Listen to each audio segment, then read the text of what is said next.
The cutting height is adjustable between 1.5 inches and 4.5 inches. These adjustments can be made in 1/4 inch increments.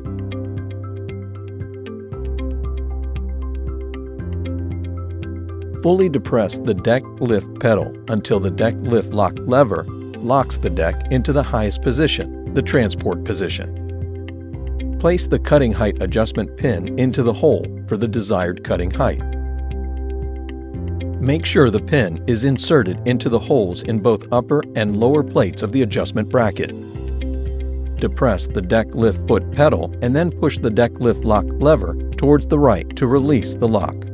Slowly release the deck lift pedal until it comes to rest against the cutting height adjustment pin.